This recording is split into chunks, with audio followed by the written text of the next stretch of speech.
Hello all, ratio and ப்ரொபோர்ஷனில் கண்டினியூவாக இன்றைக்கி அடுத்த சம் பார்க்கலாம்.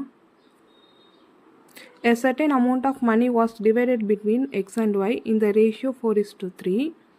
If y share is 2400, the total initial amount is என்னன்னு கேட்டிருக்காங்க.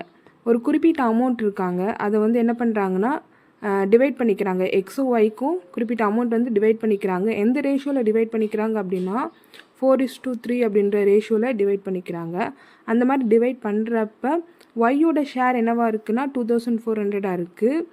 அப்போ மொத்த ஸ்டார்டிங்கில் எவ்வளோ அமௌண்ட் இருந்திருக்குன்னு கேட்குறாங்க. ஒரு குறிப்பிட்ட அமௌண்ட்டை தான் என்ன பண்ணுறாங்க அப்படின்னா எக்ஸும் ஒய்யும் டிவைட் பண்ணிக்கிறாங்க. என்ன ரேஷியோவில் அப்படின்னா 4:3 அப்படின்ற ரேஷியோவில் டிவைட் பண்ணிக்கிறாங்க.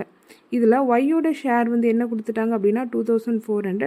இந்த இனிஷியல் அமௌண்ட் மொத்த அமௌண்ட் ஸ்டார்டிங்கில் இருந்ததுல அந்த அமௌண்ட் எவ்வளோன்னு கேட்டிருக்காங்க. சரிங்களா, ஃபஸ்ட்டு இது வந்து எக்ஸோடது ரேஷியோ, இது வந்து எதோட ரேஷியோனா ஒய்யோட ரேஷியோ.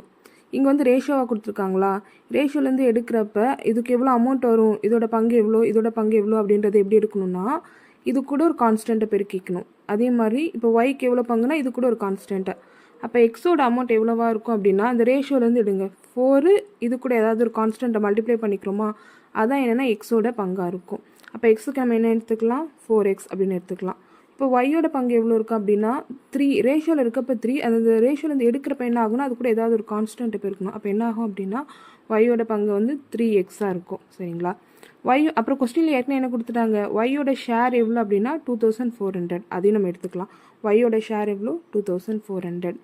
அப்போ நம்மளுக்கு இப்போ என்னெல்லாம் தெரியும், ஒரு குறிப்பிட்ட அமௌண்ட்டை எக்ஸும் ஒய்யும் டிவைட் பண்ணிக்கிறாங்க. என்ன ரேஷியோவில் 4:3ன்ற ரேஷியோவில் டிவைட் பண்ணிக்கிறாங்க. இந்த ரேஷியோலேருந்து எடுக்கிறப்ப என்ன பண்ணிடணும்னா ஒரு கான்ஸ்டன்ட் மல்டிப்ளை பண்ணணும். அப்போ என்ன ஆகிடுது, எக்ஸுக்கு வந்து 4x மதிப்பு வருது, ஒய்க்கு என்ன ஆகிடுது 3xாக கிடைக்குது. அப்புறம் நம்மளுக்கு வேறு என்ன கொஸ்டினில் கொடுத்துருக்காங்க, ஒய்யோட பங்கு எவ்வளோ 2400.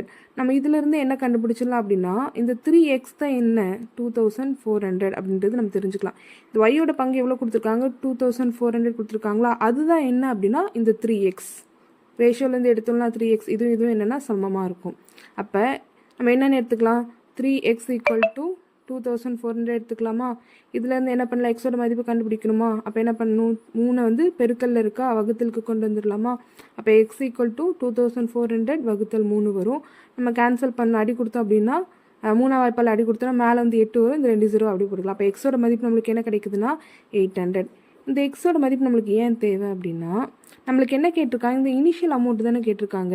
இனிஷியல் அமௌண்ட்னா ஸ்டார்டிங்கில் நம்மக்கிட்ட எவ்வளோ அமௌண்ட் இருந்தது அப்படின்றது தானே. இப்போ இந்த இதோட பங்கு இருக்குல்ல, எக்ஸோட பங்கையும் இந்த ஒய்யோட பங்கையும் நம்ம கூட்டணுன்னா நம்மளுக்கு என்ன கிடைச்சிரும் அப்படின்னா இந்த மொத்த அமௌண்ட் கிடைச்சிரும். எக்ஸ்க்கான வேல்யூவையும் ஒய்க்கான வேல்யூ நமக்கு ஆட் பண்ணணும், நம்மளுக்கு என்ன கிடைச்சிரும் அப்படின்னா ஸ்டார்டிங்கில் இருந்த இனிஷியல் வேல்யூ கிடைச்சிரும். அப்போ டோட்டல் அமௌண்ட் அவங்க கேட்டிருக்காங்களா, டோட்டல் அமௌண்ட்னா ஒன்றும் இல்லைங்க, அந்த இனிஷியல் அமௌண்ட்டு தான் கேட்டிருக்காங்க. இப்போ இனிஷியல் அமௌண்ட் நம்மளுக்கு தேவை அப்படின்னா எக்ஸோட பங்கு, எக்ஸோட ஷேர் எவ்வளவோ ஒய்யோட ஷேர் என்னவோ அது ரெண்டையும் ஆட் பண்ணால் நம்மளுக்கு கிடைச்சிரும். எக்ஸோட ஷேர் வந்து நம்மளுக்கு என்ன 4x, ஒய்யோட ஷேர் வந்து நம்மளுக்கு என்ன இருக்குது 3x.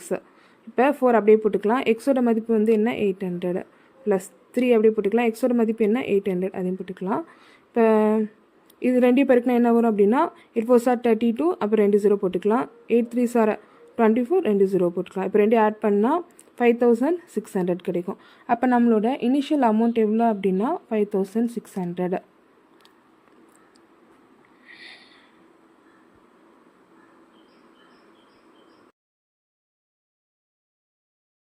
நெக்ஸ்ட் வீடியோவில் ரேஷியோ அண்ட் ப்ரொபோர்ஷனோட அடுத்த சம் பார்க்கலாம்.